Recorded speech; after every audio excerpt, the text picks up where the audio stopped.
বাংলাদেশ পাকিস্তানের মধ্যে একটি চুক্তি, ৪টি সমঝোতা স্মারক ও একটি কর্মসূচি সই হয়েছে। আজ রোববার দুপুরে রাজধানীর হোটেল সোনারগাঁওয়ে এই চুক্তি, সমঝোতা স্মারক ও কর্মসূচি সই হয়।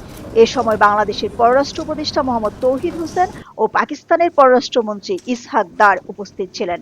চুক্তি সই, দুই দেশের সরকারি ও কূটনৈতিক পাসপোর্টধারীদের ভিসা বিলোপ চুক্তি সই হয়েছে।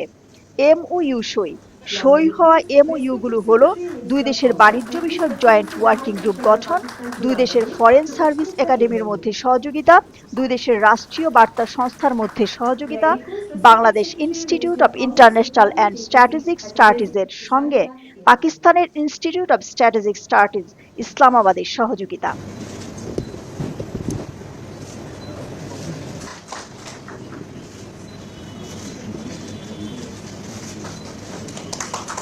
Thank you. May I request the respected Secretary, Minister of Cultural Affairs. Dilruba খান, দৈনিক আর নিউজ।